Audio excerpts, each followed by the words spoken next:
Silva, that's not very characteristic of him, and suddenly United, maybe they've got the first chance. Eriksen and Fernandes, and he's dragged it wide. Ball in by Bernardo Silva, aim for Mahrez, breaks for Haaland. Can he get his shot in? Well, he can, but it was blocked by a combination of Fred and Casemiro, and now it's a United free kick. That's a good ball. Oh, and Ederson's come charging out. He won't get to it. Rashford's round the outside of him. And Kanji to City's rescue. Rashford's in again. One-on-one. Great save by Ederson. Walker. Oh, why not? Good hit. Great hit. Just beyond the post. Mahrez. De Bruyne. Grealish! It's been coming. By far they got a team in the second half. Grealish, since he's come on, has made a big, big difference. And Kevin De Bruyne, who else with the assist? City have deserved to hit the front. They've done so now. And maybe they can go on from here and grab more. It's United 0, City 1. And the Blues have been the better team. Ball down the middle, Rashford is offside. Fernandes puts it in, but surely Rashford was influencing the play. When he's offside, he's drawn defenders towards him, but the goal is standing. Can you believe it? Garnacho, Rashford! This match has turned around because of one huge controversial decision. A game that seemed in City's grasp is torn away. United have beaten City, but it'll be all about that equalising goal, and should it have stood? For me, it's clearly offside. Rashford is chasing the ball for like 30 meters, and he stops in the last second where he was able to shoot, and I focused myself on him.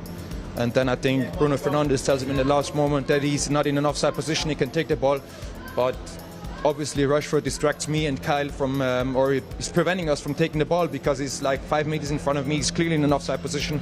I understand that he doesn't touch the ball, but he's interfering. He's chasing the ball for 30 meters, and to me it's clearly offside. But yeah, the referee didn't give it.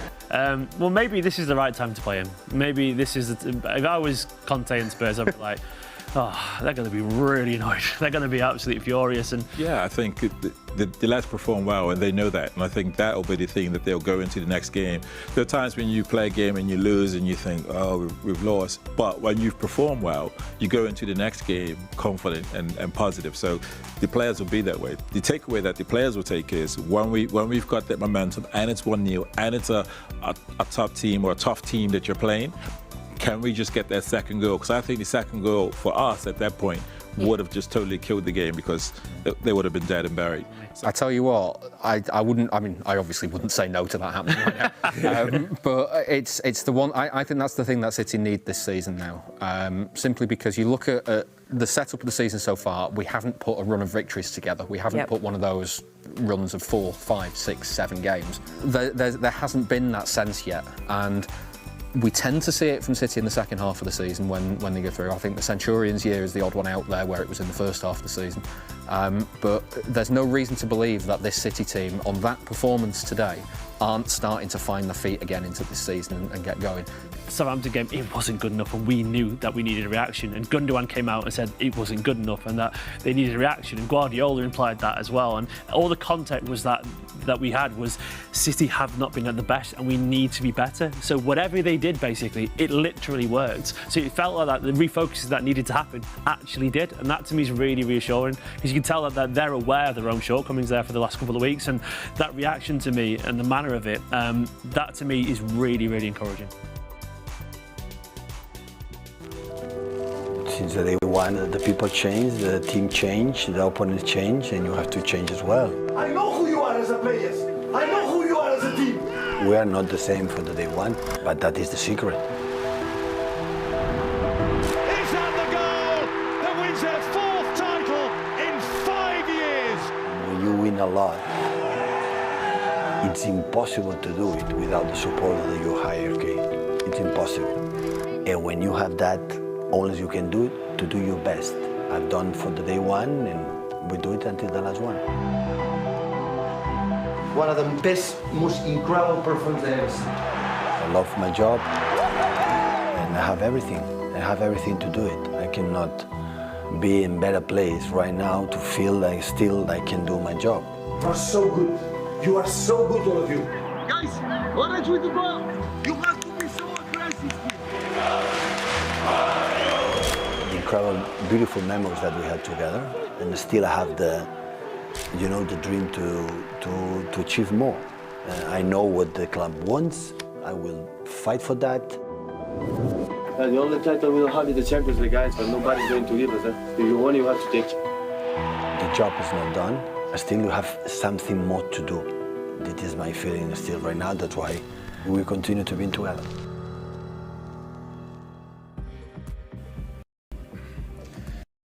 A very good evening and a very happy birthday to that man who celebrated his 52nd birthday yesterday. How lucky are we to have that man as our manager. Long may it continue. Welcome along to Matchday Live. Thank you so much for joining us. You can see our boys in blue are arriving off the team bus here at the Etihad Stadium as we look to put that Derby Day defeat behind us and get back to winning ways as we welcome Tottenham Hotspur to the Etihad Stadium for our 8 o'clock kickoff. Now, while Conte's men will be looking to secure some crucial points to get them closer in the battle for top 4, we will of course be hoping to get those 3 points to close that gap to the top. Spurs are currently in 5th, 5 points behind United, and we are currently 8 points behind Arsenal. But remember, a win today and a win on Sunday can put us to within 2 points before they play United on Sunday afternoon after us. Don't forget as well, Arsenal are going to visit the Etihad Stadium on the 27th of Jan for a 4th round FA Cup fixture, and then we'll welcome them back on the 15th of Feb. Lots of games, lots of points, and hopefully lots more goals for that man. We will, of course, as well be bringing you team news in just a moment. Matchday Live is the first place you can get it. Will Jack Grealish start? Well, I'll be telling you in just a second. Here we are. Welcome along. My name is Kel Spellman. So great to be back with you for our game against Tottenham Hotspur. And let me tell you, I would be delighted if this was the spine of my football team in the form of Steve Howey, Michael Brown and Mr. Paul Dickov, here to get into all of today's game. And, of course, a little look back at the week and last weekend. Steve, first time I think in a few years City have had 2 defeats back-to-back, Southampton then United. How crucial is it we come back with 3 points tonight? Well, it's hugely crucial. I think, given the fact as well, Arsenal situation. But as far as Man City are concerned, they just have to concentrate on let's get our job done tonight. Yes, it's disappointing, obviously, with the last couple of results. But ultimately, you look at the team and you look at the forward line and the power that they have got there and the creativity that they've got there. We all know Tottenham at times can be a little bit susceptible. Obviously they play the 3 at the back. So I'm pretty positive they will turn it around and get the positive result tonight. Love that. That's how we like to start the show here on Matchday Live. Well, speaking of that attacking lineup, let me bring it to you guys at home now. Here is our starting 11, chosen by the birthday man himself, Pep Guardiola. Ederson starts in goal, and then we have a back 4 consisting of Rico Lewis, who comes back into the starting 11, as does John Stones coming back from that knock. He partners a Kanji and Nathan Ake there, we think, at left back. And then we were going to try and make sense of this throughout the show, but it's looking like a midfield 2 of Rodri and Gundogan. Then we've got Grealish and Mahrez, and there are 2 names we love to see starting together. Julian Alvarez and Erling Haaland complete our starting 11 as we look to our bench. I mean, wow, look at that. That is squad depth if ever I've seen it. Ortega, Kyle Walker, Ruben Diaz, Calvin Phillips, Joao Cancelo, Aymeric Laporte, Kevin De Bruyne, Bernardo Silva and Phil Foden. Gee whiz. Paul, let's begin with our attack versus Spurs defence. How excited are you to see Alvarez and Haaland's name on the same starting 11? Yeah, buzzing for it. A little bit old school myself. When they play with 2 strikers, whether they'll play 2 right up against them, I don't know. I think Alvarez might drop off a little bit. Yeah. I think after the game at the weekend, Pep said that they need to give Erling a little bit more help. So maybe that's the thinking behind it. And delighted to see Jack Grealish in as well. I thought when he came on the pitch on Saturday, he was our best player in the second half. Creating, driving at people, and Riyad is in form. So, and then you look at the A4, then you look at the bench. I burst out laughing when he's talking about the bench. It's just ridiculous. But Steve said before, it's a huge game tonight. Yeah. We want to close the gap in Arsenal. Spurs. I've got a good record here. Been a bit of a bogey team for us, regardless of the form that they've been in at the minute.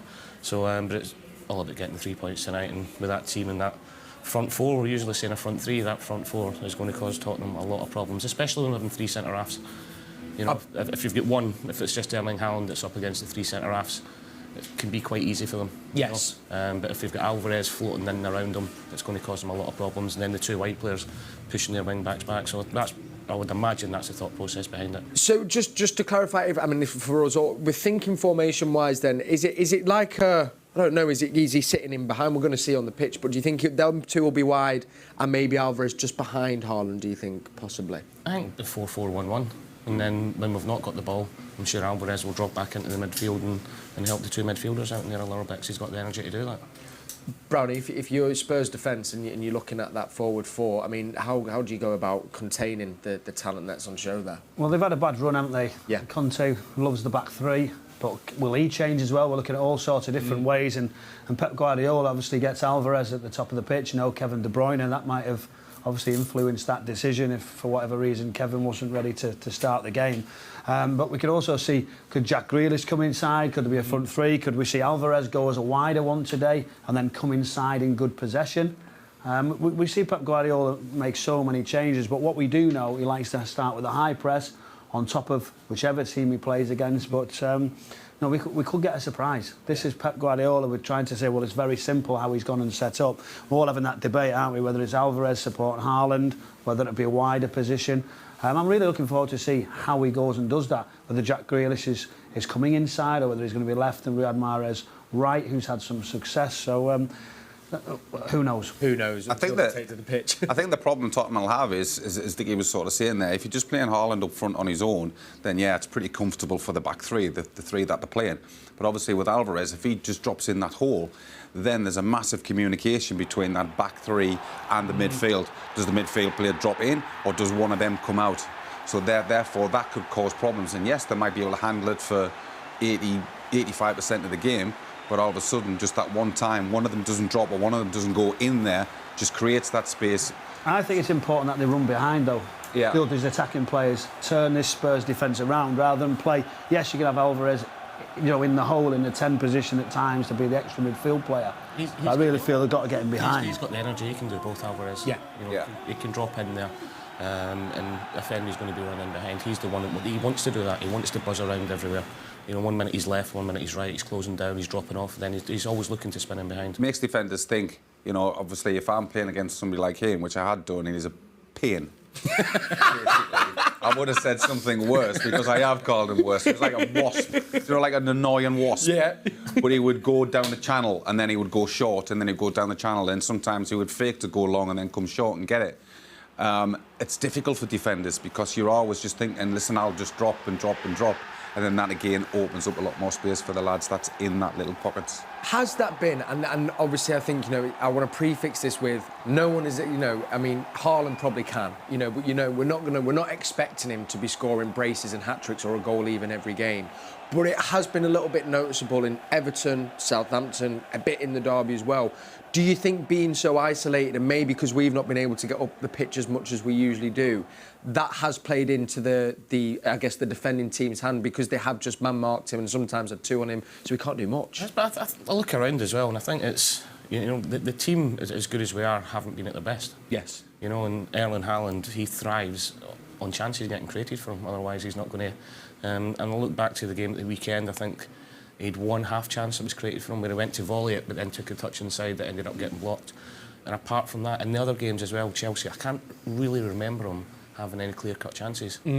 So maybe that side of it is sort of highlighting for other people what they're trying to say about him. I think we've been a bit safe, though, in the attack. From every position, maybe like that build-up of being controlled, where actually as soon as the tempo goes up, I think with a quicker transition, he's going to get more opportunities, like maybe a bit earlier on, before the break, that was happening, where I feel like we just come back, we're sort of steady, we'll just try and control the situations, and I think that allows the defenders to get hold of. You'd want that time, wouldn't you, to get hold of him, to see him, when it's coming quick and it's open, and he runs so well off the shoulder. But I just think that we're just letting teams just get a little bit set. I feel once the tempo comes up and the rhythm gets better, like a mini pre-season again, of getting going. He'll score tonight. Yeah. That's it. Somewhere today that they were saying that his longest goal drought has been 2 games, which is ridiculous.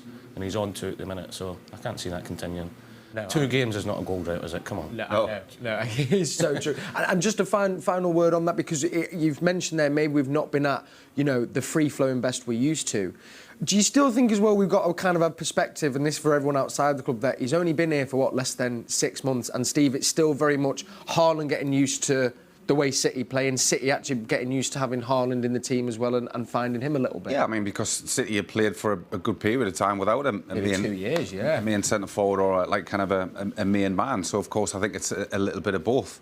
But, you're listening to the radio when I was driving down here, and you're listening to the radio, and I think even this morning when I was driving to the gym, there was people on, I'm not going to mention the names, but it's just absolute idiocy sometimes, some of the stuff that they're talking about, like, you should drop him and stuff like that. You can't drop somebody like him. Yeah. I mean, how many goals has he got this season? Was it 21 or 23? 23, yeah. 23 goals, which is 27 and then 21 or 23 in the league. In the Premier 21 League. in the league, yeah. And I think when the winner of the Golden Boot in the Premier League last year was pretty much the same amount, wasn't it? So, I mean, he's absolutely flying, the amount of goals that he's scoring. I think he offers so much more. I don't think people sometimes realise the runs that he does make, which are not picked up. Yes. And he doesn't get the ball. But ultimately, I mean, he's, if you feed him, he's going to score, to be quite honest. And Brown is right. Though, isn't he? He's going to get better in the actual football build-up in that situation. But if you bring him more into that, there's going to be less maybe goal opportunities that are not as sharp around the box. And you've seen what Pep Guardiola's done with other players. He's going to improve, and he's going to contribute more to the team. Kevin De Bruyne actually said it early on. When he got all the goals, he sort of said, hang on a minute, he's still improving, he's still got to learn how we play. Yes. So he's actually fitting. And I think different maybe games, it's going to suit Haaland more than others. Do you know, will we see him more in the Champions League, the bigger games, or will they be tighter? And then we'll soon find out how it's going to pan out and how Pep Guardiola uses it. Yeah, because he started the season so well. The fact that he's went to... The expectation gone ridiculous. That's cool about it. He's not even... We're not even through halfway. No, we're not halfway through the season. And he's a young man as well, isn't he? He's 22 years old. It's like that. I think as well off that though, there's also it's Manchester City have done that themselves as well, because it's like, all right, we're maybe not our free-flowing best, but suddenly it's crisis at City, and it's like that's because of the standards we've set for ourselves, isn't it? When you're not meeting them. But we're seeing that throughout other teams. Do you know, they've been relentless for 4 years. Yes. So we want to continue to see that journey, but we can't be too critical when it's not happening. Yes. Do you know, if this result doesn't go as well as you would like today, then I still feel when that rhythm goes, the midweek games, there's a little bit of a breather, then I feel that will get City set, and then I think they'll be smooth into the remainder. Yeah. So I just think it's been really mixed up with. Yes. There's always going to be times in the season when a team will have a little bit of a patch where it's just not clicking. It'll come to Arsenal. Yeah. And for me personally, even in this situation that people sort of see City find themselves in, I still believe they'll win the league. Yes. I really do. Yeah. And I just think it's a case of just getting back to the basics and then just going from there. Yeah, couldn't agree more, gents. Love that. And one man who's going to be instrumental in helping us win the league, if we are to do it, fingers crossed, is Kevin De Bruyne. Now, he is on the bench. He hasn't made the starting 11. It would be nice to see him come on, especially for my fantasy, seeing as a -4 to put him in. But I'm sure he was celebrating this afternoon because he has made FIFA's Team of the Year, and get this, for a record 6th consecutive year in a row, and no other footballer since Team of the Year has begun has done that. Never been in the Team of the Year on FIFA 6 times in a row. Just goes to show the level he's been playing at consistently for so long. And we can see what Joleon Lescott made of that. I know he's an avid FIFA player, and get his thoughts ahead of the game. He was pitchside earlier on. Joleon, Kevin De Bruyne is in the FIFA Team of the Year for the 6th consecutive season. How good has he been for City over the last 12 months? Yeah, it's normal, Kevin De Bruyne, isn't it? It's nothing exceptional, but he's exceptional. The fact that he's maintained this level, regardless of the FIFA rankings, but just his consistent performances over the time he's been at City and City player. So a credit to all the accolades he's getting off the field, but it's down to his hard work and his effort on the field. And it's the longest active streak of any player in the world. How fortunate have we been at City to see him performing at the Etihad for so many years? Yeah, I think he's one of the few players that gets praise and plaudits, rightly so, from outside of City. Obviously, as fans, we know and we get to see it more regular, but there's players and fans from other teams that appreciate the excellence there and the standards that he set and the new norm in regards to a performing season. He's the only City player that does feature. Do you think any other players could have got in there? I'm based on last year. I'm a massive fan of Bernardo. I thought it was probably one of his best seasons last year. I think the way he performed in numerous positions, exceptionally well. Probably due to his ability to play in other positions, probably hinders him in terms of the recognition. But I also, Ederson, I think he's probably the most consistent performer we have due to how he plays and has set a new precedent for goalkeepers. And this time in 12 months, there's a big Norwegian striker that will hopefully make that list. Yeah, I don't think anyone will be surprised if he's in there. Just off the first half of the season's performances, 21 league goals so far is remarkable to have, but I'm sure there's plenty more to come. Kevin's not quite been in the best form since coming back from the World Cup. Do you think he could make the difference tonight, though? Yeah, definitely. I think players like Kevin, exceptional talents, world-class players, make the difference in the big games, and hopefully that's the case tonight. And how important will the 3 points be tonight after the struggles of last week? Yeah, I think it's important that we get the 3 points rather than the performance. I know Pep talks about rhythm and performance, but I think City fans and even the players tonight would take 3 points. I think they would accept that points are needed over a performance. The performances will come over time, and as the players stay together and train harder. But in regards to what this means in the season with Arsenal and United close as well, 3 points is vital. And what problems can Spurs cause for us, do you think? A lot. I think can be frustrating at times, especially with the manager and the way they set up the team, but also they have Harry Kane. He seems to like to score against us, so hopefully defensively we're strong tonight and we can nullify the threat that he has. Thank you, Julian. Thank you. Very smart, Jolie and Lescott there pitch side, and a massive congratulations again to Kevin De Bruyne, 6 times in a row to be in FIFA's Team of the Year.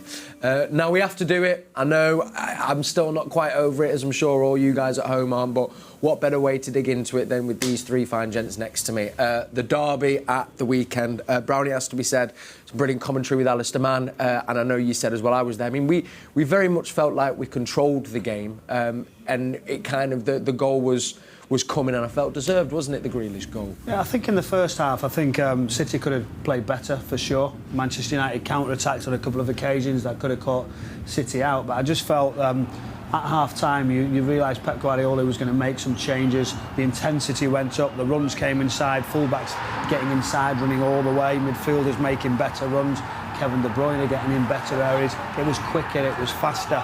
And when Jack Grealish came on, it wasn't long, was it? But when you see this position here, when Kevin De Bruyne is there, I don't think many people see that. And the credit he gets to wedge it, not from the players, you run in, you're under pressure, you'd have just whacked it, straight across the front post, see what you get, he just hangs it up. And it was a really big moment for Jack Grealish. And I felt from then on it looked comfortable, and City were going to go on and win the game. And it was a better start with the tempo that we were mentioning earlier, that won the second half. Just quickly, what changed from the first half to the second half? Where did that? What do you think it was? If you watch straight away, for me, is that as the build-up comes across, then the balls were safe into the back foot or whatever, you know. But then once it went, someone would open up, they'd drive into the space, they'd make forward passes. The runs were good. People would make runs, not necessarily for any reason. It's clearing space. You might get in on the next one. Yeah. And straight away, I'm looking, and I was watching Bruno Fernandes. And he's looking, going, I've got to go that way. He doesn't want to do it. Yes. You know, so straight away is this Man United who didn't want to do it. Yeah, just blew them away. Forget that you're going to get countered. It could happen, and you lose the game. So it's with a bit of caution. But from then on, it was a miles better performance. It was a City performance for 20-25 minutes. And it felt like at that point, cruise control, Steve, and I think this is going to be one of the most talked about moments of the season, if it's not been already, the Bruno Fernandes goal. And I know as well that you work with the referees as well. I mean, I think we all know our take on it, but what was your take on it? And can you help me understand that decision? I can't help. I can give my explanation. As I said, I just thought, obviously, the assistant, he puts the flag up. And even when you're watching Sky afterwards and Dermot Gallagher, and he's just sort of saying, as a referee, I would have probably blew up and give offside. Even the letter of the law. I mean, they're sort of saying, some people are sort of saying, to the letter of the law, he hasn't touched the ball, so therefore he's not interfering with play. But he is interfering with play because he has effect 100% on the goalkeeper. As you say, the ball comes through, we can see it here. there's an opportunity, he goes to strike it there, he doesn't. That obviously does put Ederson off. He's going to have to make there's that slight little movement, and that puts him off. Yeah. He can't get back because it's too quick because Fernandes hits it. I mean, again, straight away when you're looking along the line, is he offside initially? But that moment that right foot, how he has to stop, isn't it? Yeah. So he is planting that foot to hit it. Yes. And then he doesn't, and then obviously Fernandes hits the shot. But for me personally, and I'm not speaking as an ex-City player, I'm speaking as a pundit that's looking at it and a fan of football. Yes. If you conceded that goal, any team that you support, you'd be furious. Because for me, 100% he's affecting play. I think as well it was pretty telling that Ten Hag, also said that he would have been gutted if he got it. And there's an angle that you can't see, and you even mentioned as well about Bruno not doing the rampole, but when he talks about interfering with play, when you have the camera that's looking at Ederson, his whole focus is on Rashford because he's the threat. Yeah. So surely that's... But I'll tell you what Ederson does. If you watch in the slow-mo, he steps once to the right, then his foot again just slightly goes again across, because he's allowing for the left footer, so he's covering the space for that side footer across his body. Yes. He's just allowing, thinking, that's a bit too much space, so he adjusts over. And at the last second, he leaves it. Yeah. And then the rights for the right footer. Yeah. The thing is, when would any player leave that? You would. He's shooting, isn't he? Striker. If Rashford thinks he's offside and he just stops his run, I guarantee you, Fernandes is not getting that ball. He went to play it just before the defender's getting the ball. Or the goalkeeper comes out, shouts and clears it. If Rashford doesn't make that run, not get the ball. At all. What Bruno you know what's going to happen now? The goalkeeper's going to come out. Yes. He might as well run all the way. Yeah, and go and actually get... Or what about the other one is does Kyle Walker take out Bruno Fernandes? Yeah. Do you actually get across him and block him? It's been a simple conversation with me, because I've just said to people, if you think that's a goal, don't talk to me. Actually, he used different words than that, but we're not going to repeat. Yeah, that's for off air. Well, we'll leave that one there, Paul, because I think that's the approach for all of us, and it has left to say. I seen someone in the other camp the next morning, and the first thing they said to me was, "How was that given?" Yeah. And that was from the other side of the coin. Well, Ten Hag said it. He said, if that goal's conceded against me, he said, you're furious. And it did, Paul, it shifted the momentum then, because as you said, Brownie, as well, from control, and even at 1-0 felt like, it was typical City. The momentum shifted, and that was probably the reason for that second goal so quickly. Yeah, but it lifted the whole place at Old Trafford. Lifted the players, but I think the City players felt an injustice from it as well. But imagine how much it would have blew your brain. Your brain would have, me as well. We'd have all actually been so frustrated. I would have been sent off. And then that's what it does. But then that leads on to this. Yes. Pep will be disappointed that the next one happened. That you couldn't say, right, reset. Because it's happened, hasn't it? You can't lose. And that's what he'll be disappointed with. My head had gone watching it. Yeah, I know. And it was so killer, because they did turn on. I mean, the one question I would ask, maybe to Steve, but to you, but Akanji does feel like he doesn't know that he's kind of lost his concentration a little bit. Do you think maybe it's so hard to in the heat of the battle, of course, but... And it's a huge moment in a huge game, and I think that sense of injustice, I think the effect is a little bit going into the latter stages of the game.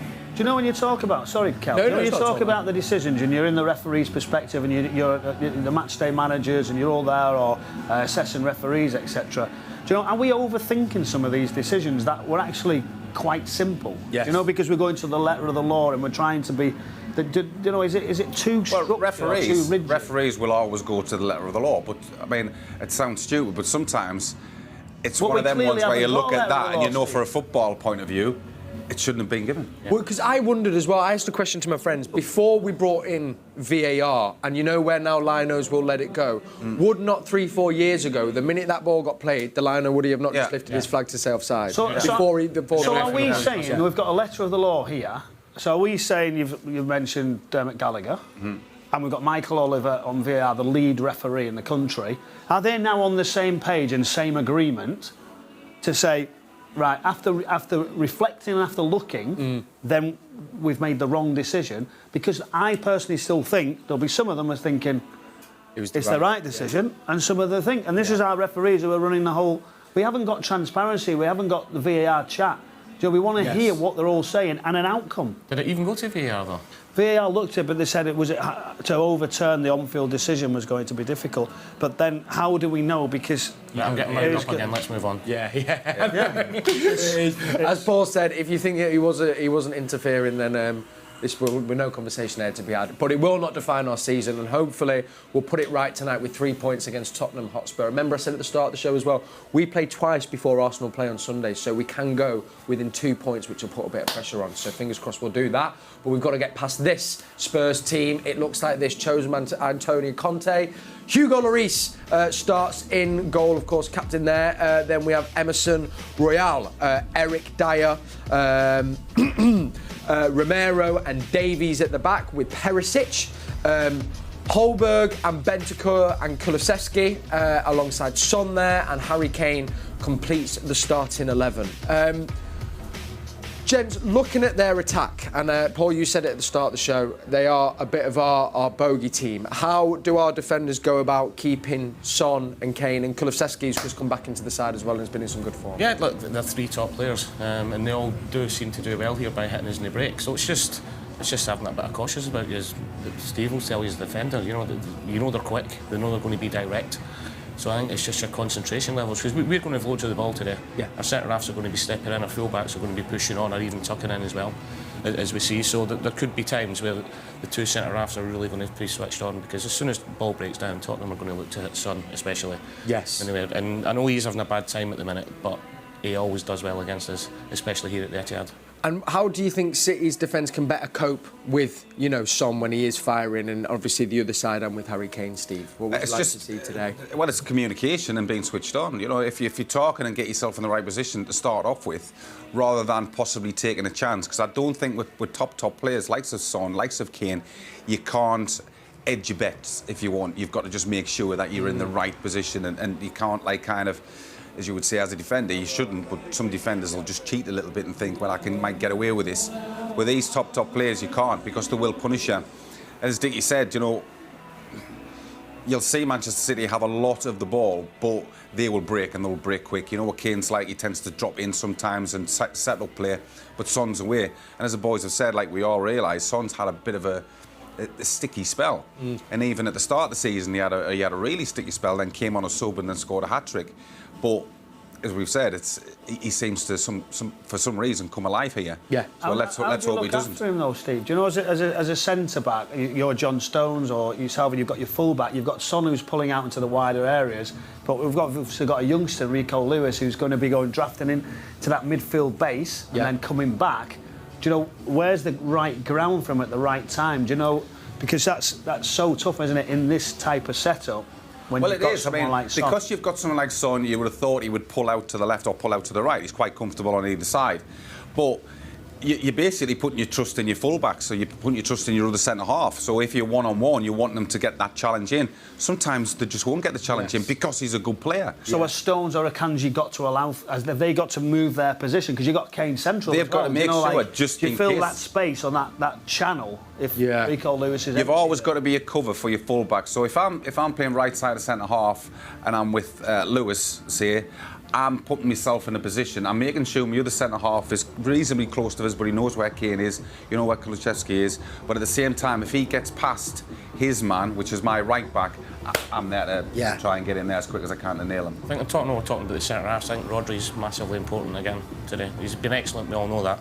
But if Kane is going to drop into that little space, that's where Rodri's got to be aware, because Tottenham will have another 2 in midfield with Højbjerg and Bentancur.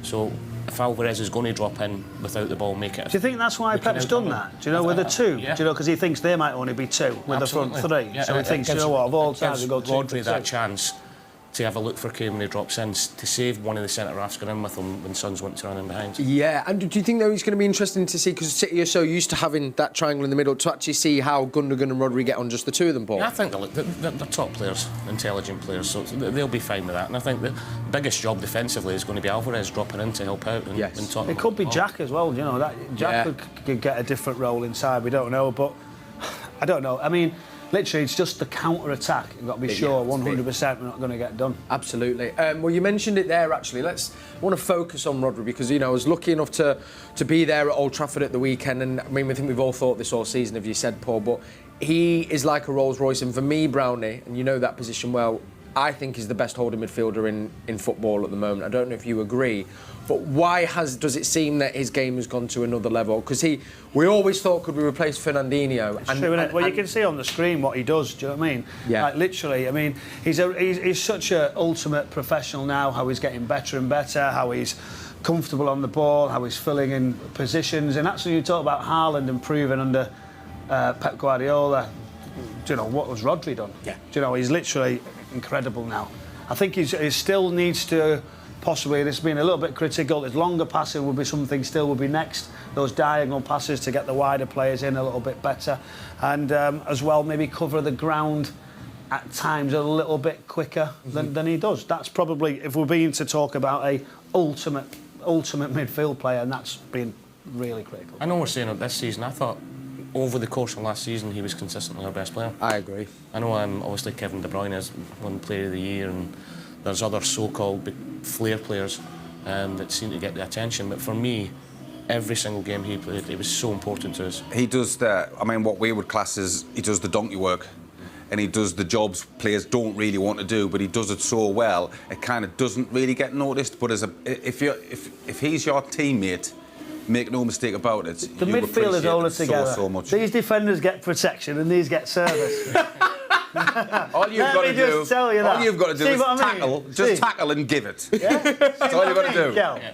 Look, they're like, we can't win. Rodri's like spinning, he's got it all angles and right, left. What does he do? Well, you mentioned just win it back. 5 yards. And give it to the quality players. Yeah. That's all they've got to do. You mentioned there, but so a key battle on you, because you said, Steve, how Harry Kane likes to drop back in. That's going to be key, I guess, for the way Tottenham play, and that Rodri's going to have to kind of be the counter for that, do you think, today? And it's communication as well with the two centre-halves. Absolutely. Because what you can't have Akanji or John Stones going in with Kane when Rodri's already there, because that's what Tottenham want to do, especially and then there's a gap, especially against the big teams. They're looking for Kane to drag one of the centre-halves in there and to hit somebody's pace in behind. So the communication between them is going to be really important as well. But yeah, it's a big role for Rodri, but one that he does so well all the time. The extra player, they empty that space, is obviously going to be Rico Lewis. Yes. He's going to be the out, I would imagine, today and build up. When John Stones steps forward, he'll take the ball comfortably. And if they empty it, Rodri moves one out of the way, hopefully that right back is the situation. That's what will give Spurs something different to think about. The wider players, who goes and takes him. Yes, yeah, absolutely. And as a midfield player, he's too far away from a Højbjerg or Bentinger. Yeah, and then to use that space. Brilliant, thank you, gents. Slight pause from us here in the studio, because on your commentary today is Alistair Mann and Andy Morrison. You can get that on the City app, so remember, just make sure you're listening from there from kickoff. But let's see what they were thinking. They were pitch side earlier on, and we can hear what they had to say now. Well, welcome to pitch side ahead of the match against Spurs. I'm delighted to say that alongside me on commentary duty today is Andy Morrison. Andy, the manager turned 52 yesterday. Gives us an opportunity maybe to reflect on his achievements, not just at City really, but as a head coach all over the world. What impact has he had on the game of football? I think many people will say that he's changed the way the game's played now. I think at the very top level, you have to dominate the ball. And I think the way people who've worked with him have gone afterwards, or what Arteta's doing at Arsenal, is based around possession of the ball, knowing that the opposition can't hurt you if they don't have it. So I think a lot of people are following that way. We're seeing what Vinny's doing at Burnley. The stats are huge in relation to keeping the ball. And I think that's what the main mark is his... It doesn't matter what physicality a player has. If he can look after the ball, then he'll play in a Pep team, and that's been the big thing for me. And I think everyone's trying to follow, the way that City and the way he's done it before. And specifically, what has he altered at City? They were winning trophies anyway, but it's gone even more dramatic, hasn't it? Yeah, it has. I mean, the first season, obviously, there's an opportunity to see the strengths and weaknesses. And then there was wholesale changes, he had to up the ante and improve the quality of the squad, which he did But the players that are coming in, it's not just the quality that's been brought in, it's the way they develop, the way they understand the game. So, you know, in many cases it's been maybe after a few months, but we've always seen the following season a player, you know, if we take Rodri for instance, you know, there was obviously a talented player. Now, you know, he's gone on to be, for me, the best holding midfielder in world football. So there's that side of it, but it's also the demands, it's the relentless nature, the way, you know, in every interview we watch him pitch side, you know that every single day is a day where we have to improve, we have to be better. It's a relentless nature about the man. Before we turn our attention to tonight, what will his reflections be about Saturday's Manchester derby? He'll be hurting, I think, like everybody. You know, I think anybody connected with the club would have been hurting, especially in a derby game, because it's not about how you win, it's about winning. And no matter how good we were in that second half where we dominated, you know, things conspired against us, and he'll be hurting, and I hope the players are as well, and I hope there's a reaction across the board, because, you know, it's not something back-to-back defeats. It's not something we, you know, look at with Manchester City in modern-day football. It doesn't happen. So we're not used to it. He's not used to it. And I'm sure he'll be looking for a big reaction tonight. Talking of reactions, he's changed half of the outfield 10 today. What do you make of today's lineup? Yeah, I'm surprised. I was slightly surprised when we played Chelsea, but there was an energy. There was a fluency. There was, you know, the rhythm was back, and the energy was much higher in that game comparing to the week before. So let's hope we get the same tonight, because my first thought is no De Bruyne, no Silva, you know, and these are players that we've always gone to in big games. And tonight again, it's I think it's his belief as well in the strength of the squad that we could put a young Rico Lewis in tonight, and he's going to be able to show what he's done this season, which just never ever look out of place. Looks like an established member of the squad, which he is now. So what is your gut feeling about tonight? I think it's going to be a really tough game, because you've got a wounded animal, and it's a different, you know, we've always had the way Tottenham play. They're an exceptional player in Harry Kane, who manipulates space to release people in behind, and we play at such a high press that there's always 40 yards behind our centre halves. That's the strength of Tottenham, and there's always been that they've always created a conundrum that we've struggled a little bit with. You know, last year at home, the late winner from Harry Kane. And it's going to be a tough game, and it'll be key moments again. You know, the Chelsea game was excellent, and I enjoyed the game, but key moments, they put a ball into the top corner and then a penalty 5 minutes later, they changed, and the same as the weekend. So key moments are important, and obviously for me it's that turnover on the transition. How do we suffocate Kane and stop him releasing Song if he's playing, and that sort of pacing behind us. The thoughts there of Andy Morrison. He'll be alongside me during the entire 90 minutes. So make sure you download the app and listen to our commentary. Let's go back to the studio and join Kel. Thanks, Ali, and thanks, Andy Morrison. You can listen to them on the Manchester City app. Now, you see below there, we've had a beautiful message come in, gents, from Godzilla on WhatsApp, who says, great panel tonight. Hope these lads realise they are held in great affection by City fans. Some really lovely words. Thank you for that. And if you want to do the same and get some messages in or some questions, just use the WhatsApp number that pops up on screen. Now, as we know, the race for the top four is in full flow. And Paul, I'm going to begin, because as we know at the moment, Arsenal sit 8 points clear. They're actually 5 points better off than they were in that invincible season. The big question is, can they do it? No. I agree. I think Steve touched on it earlier on. That, I just think that we, as a team, and the players that are out there in Pep, they know how to win leagues. They know how to chase them down. They know how to lead from the front. And we've not really... past 4 or 5 seasons when we've won the league, we've went in a run of like 8, 9, 10, 11, 12 games that we've won in the trot. And the team's capable of that. We've not done that yet. Yeah. You know, so I just think the 2 games, Arsenal speak for itself. It's going to be huge. But the other thing this team's always done is taken each game by its end. I don't think they've looked too much ahead of them. Who's ahead of them? Sometimes there's not, or who's behind them. They just concentrate on getting the 3 points. And I think that's all they'll be looking to get back to. Arsenal have done fantastic. Yes. You know, Mikel Arteta, and he's learnt from the best here, isn't he? Yeah. What a job. Really good young team, playing with loads and loads of confidence. But they have not really had a blip yet either. You know, I think Steve touched on that before as well. So we're not even halfway through. We'll all be after tonight. There's a long way to go. I just think the experience of winning things that's in this squad will drive us on to do it again. United, with that win against us, obviously, I mean, they dropped points against Palace. Unbelievable free kick, by the way, and then they were all kicking off that a decision didn't go their way. So I don't know what game they were. Did you keep composed when you seen that free kick going, Cal? I was driving and I went off in my car. Yeah, I couldn't believe it. But they obviously, if they'd have won, they'd have actually, we'd have had a game in hand, but then gone above us in the table. Are they realistic contenders, or do you still think there's a lot of rebuilding there and they're just in a good moment, Steve? I think, if I'm being honest, I think the job Ten Hag's done is very, very good.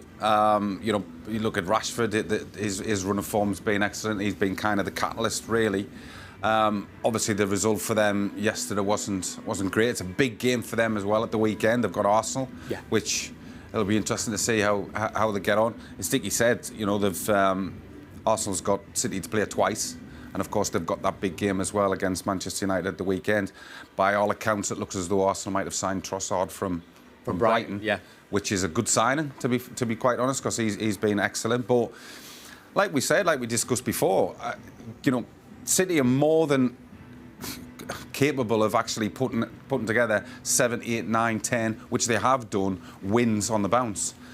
And as we've seen, listen, Arsenal, as Dickie said again, have done absolutely brilliant, but they will have a little bit of a sticky spell, and it's just how do they cope with that, because these players haven't been in this position before. Yeah, the two Man City players have, Zinchenko and Jesus, but the rest of them haven't. Yes, yeah. So, and believe me, I've been in that position when we're 12 points clear. And Man United broke us down because they knew how to just win 1-0, 1-0, 1-0, 1-0, and we were kind of in a situation where we panicked a little bit, and ultimately we got caught and came second. So I think it'll be the same here. Like I said, I honestly do believe that Man City will win the title, and that will be because I think Arsenal will get to the stage where they'll just be, the jitters will set in, and then they'll get they'll drop points here, there, and everywhere. And if we're City are on the tails, then obviously that adds the pressure as well. Brian, we were just speaking about obviously it's a bit of a skewed table at the moment. I mean, you're seeing Liverpool and Chelsea. I mean, Chelsea are the lowest team in the league in West London, which is mad.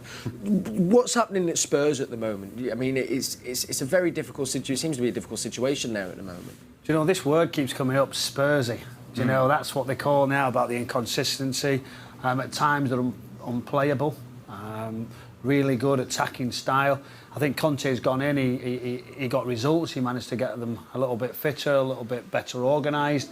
But then there have been questions regarding sitting back and waiting and then countering on top and going behind like 7 games in a row. So that just tells you where they've been. They're a little bit fragile, uncertainty around the manager. The recruitment's been quite good actually, in many areas.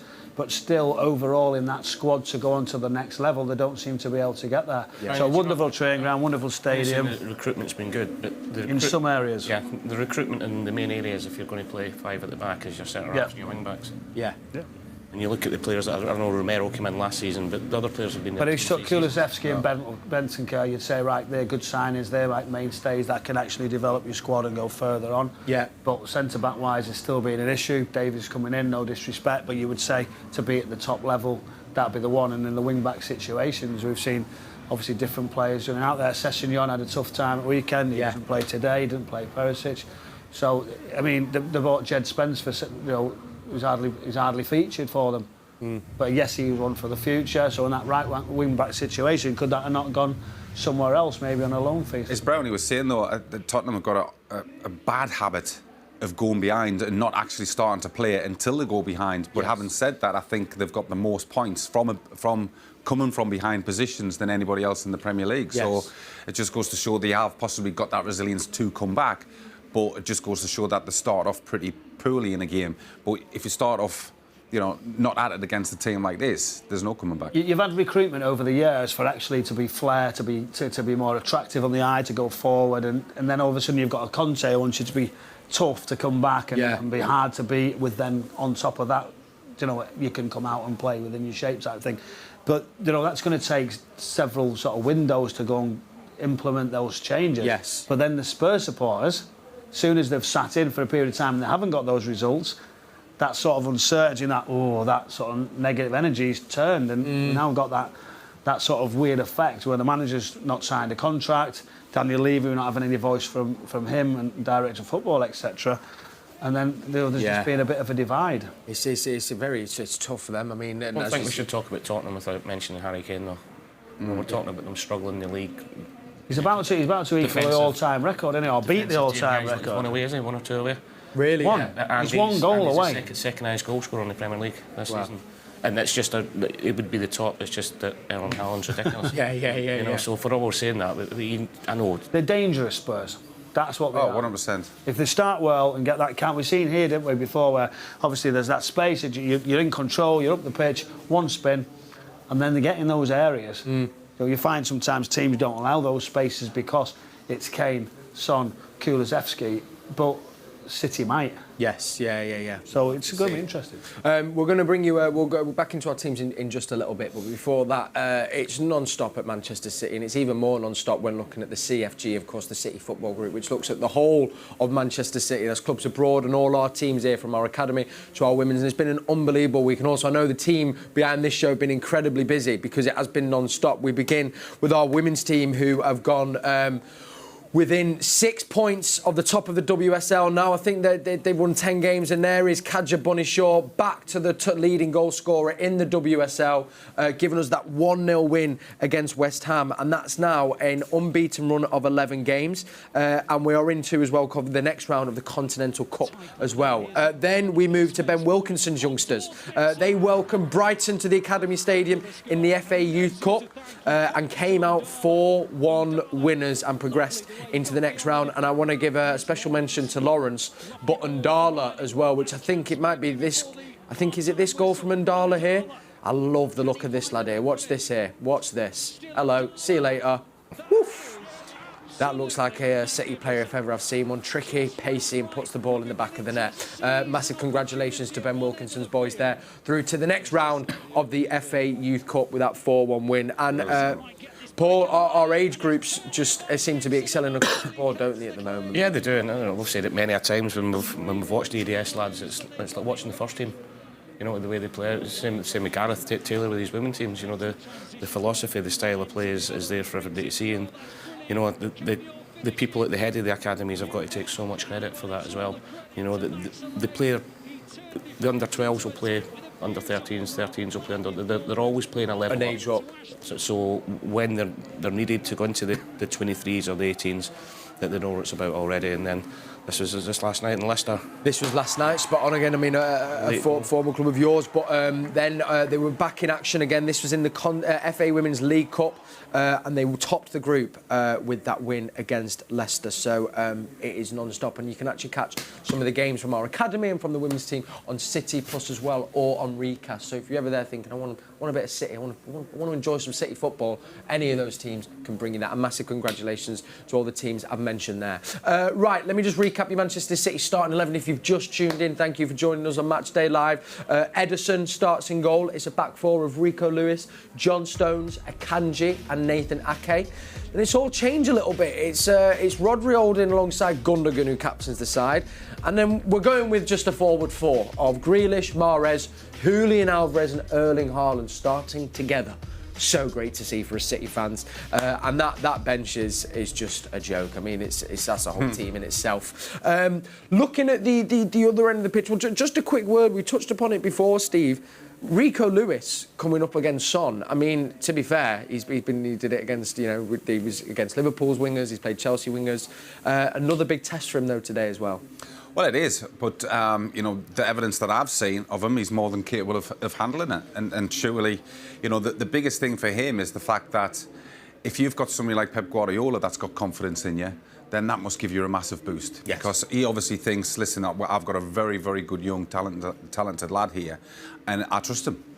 And I think for that player, as I said, his confidence must be absolutely sky high. So of course, for him himself, if he can play tonight and do really well against Kane, against Son, yes, again he must come off there feeling 10 foot tall, because obviously his performance is not just defensively, but going forward as well. Yeah, I've been very, very impressed with him. So it's exciting times for him. As a young lad, you dream of playing in big games. And he's been playing in big games. And to be fair to him, he's handled it very, very well. Very well. I mean, Paul, what do you think this is? Because you mentioned Son's not been in, probably the form we're used to seeing with him. But he's been involved in 10 goals in his last 13 appearances against City. He's scored 7, assisted 3 more. What is it about Son, do you think, in the way he plays, that is a bit of our Achilles heel? I just think that Tottenham, especially with him away from home, look to hit him in the break. we keep a high line.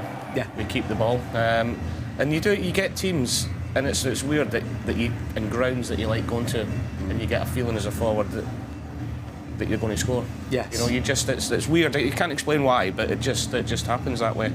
Would he be a player you'd like, Joe? Would you have liked to have seen him in a City shirt, Son? Do you think he's at that? Do you think he's always been at that level? Good enough I think it was a couple of years ago, but then it's difficult to. I mean, you look at the levels of the players that we've had here the last couple of years we've got here now. No doubt it's probably a player that loads of top clubs would have looked at, purely because not just he's a fantastic player, he looks a really good guy as well. Yes. Great attitude. You know, the lads seem to love him at Tottenham as well. So he's a top player, and I think was it 10 or 11 goals in 30 appearances against City. That's why I'm a little bit worried about him tonight. Slightly worried, regardless of the form that he's in. We've got young Rico Lewis there, though, hopefully to keep him quiet. On the other side, you mentioned there the signing from Juventus Kulusevski. What does he bring to the team? And I also want to mention as well Nathan Ake, who I think it's not been said enough.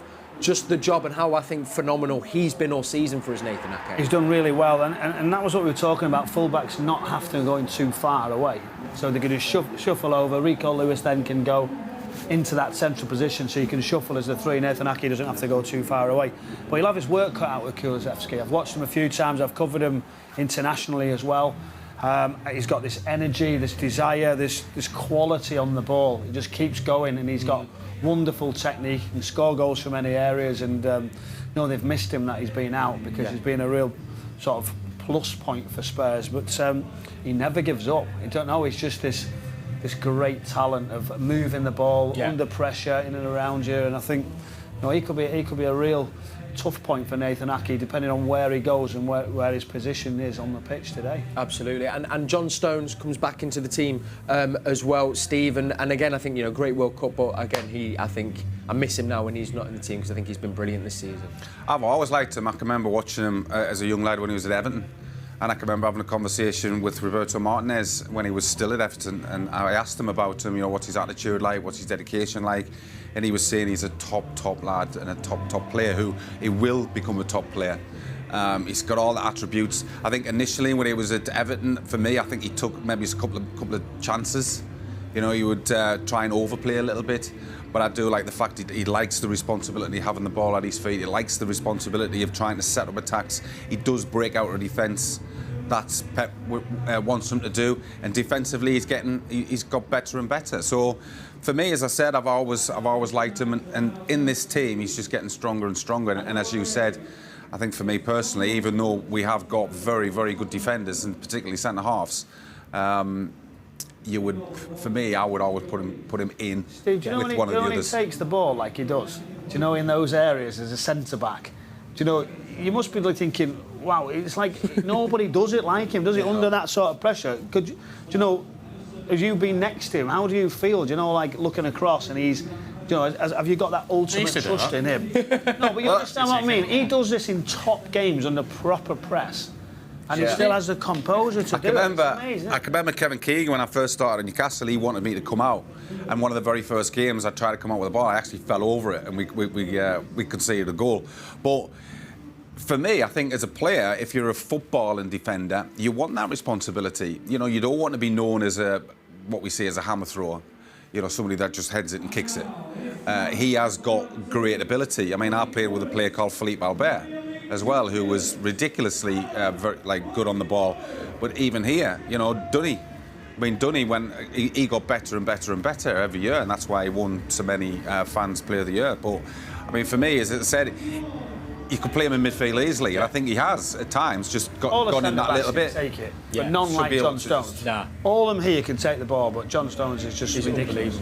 I think that's why Pep likes him. I agree. One of my favourite quotes as well was that famous one a few years ago in the Pep conference, in the post-match conference, and he says John Stones has got more balls than any of you in this room. Class that, innit? Just a final word as well. We were talking about before, but it's not been said that the record that Harry Kane has set as well, Paul, and it kind of does get lost, I guess, in the Spurs chat at the moment. But what they have there is one of the greatest English strikers, and actually is someone, as you say, can't give him many chances because we know he'll score tonight. Yeah, and he's evolved his game as well. A couple of years ago he was an out-and-out number 9, but now we see him dropping deep.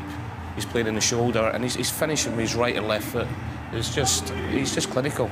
Anywhere in and around the box, you've got to watch. He's always in the move. Yeah. That's it. He doesn't get enough credit. People think he either plays up against centre halves or drops in that hole. You watch him, he's always anticipating where the ball's going to drop. And the finishes that we're seeing here, and it's all sorts: headers, left foot, right foot, outside the box. So you just can't give him a sniff. No. He gets questioned so much about whether he produces for Spurs, and that goal record. We were just talking about Haaland, weren't we? About a wonderful goal return, but is it enough for the side? Sometimes, you know, you're saying we should have a false nine at City, but with Spurs, he keeps getting questioned about what his contribution are when he doesn't score. Well, did he do enough today? But the return to be the top scorer in the whole of history of Spurs is incredible. I think what I point out as well is he almost left Spurs. Yes. Do you know, and he'd be looking back and thinking, would this have been one of the places that he might have wanted to go? How does he react coming back? Do you know, how does he still have a feeling and thinking? Last season, he scored. That's what I mean. Yeah. You know, so he'd be determined. Oh, he's determined, young, you know, professional. Ultimate respect for him. Yeah, couldn't agree more. Right, we're nearly at a time where we hand over to Alistair Mann and Andy Morrison, who've got commentary, and the boys will be on that pitch out there. Just before we get final thoughts, I could not mention that we do look like a boy band as well. By the way, I mean I'm buzzing. I'll take that all day long. Well, you do, don't you? You retire. Well, I bring the age right up. By the way, so. My wife told me I looked like a jockey before I came out.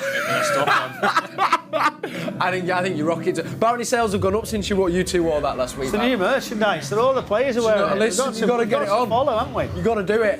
Right, final thoughts, which means predictions. You're delighted with the boy band one as well. Of course I am. You see, I'm living out my dream. Look at me here. I feel like I could have almost played with you boys. He's made that up himself. He's trying to set a trend. I'm trying to get it going. He's texted that in and put in a false name, hasn't he? That's what he's done. Godzilla, yeah.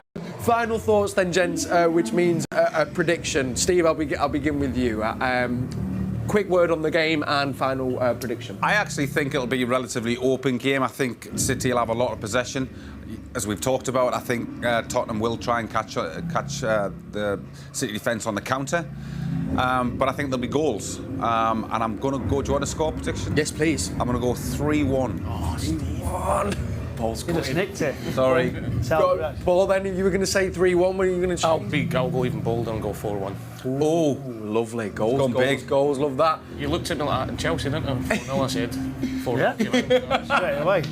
What are you thinking, Rowdy? I've got no idea today. I'm absolutely thinking, what are Spurs going to do? Two former teams. I am really stuck. Normally I think, do you know what, this is going to happen. Listen, City are heavy favourites in the game. Spurs are really struggling. But I'm allowed to sit on the fence, or do I have to go? No, if you want to, you can. Go on. I'm going to sit on the fence. I don't know which way it's going to go. Fair enough. I think City are going to win. Okay. Can we get a medic to come in as well to get the spelts out of his back? I've said it. City win, but the score... You don't know. Could go anywhere. I'll take even like a solid 2-0 today. Could it be a 1-0? Solid job. Win. Nice clean sheet. Just take a win. Clean sheet, 3 points. I'll take a 2 just so I can, just for my stress levels. Right. There's loads of goals. That's what I want. That'd be nice. Loads of goals. That'd be nice. Right. Well, let's see if we get that. Remember, we'll be back at half time, then at full time. Thank you to today's guests, Steve Howey, Michael Brown, and Paul Dickov. And thank you to you, Alistair Mann and Andy Morrison on commentary. We'll be back at half time. Final thing for me to say: come on, City. That was cool, wasn't it?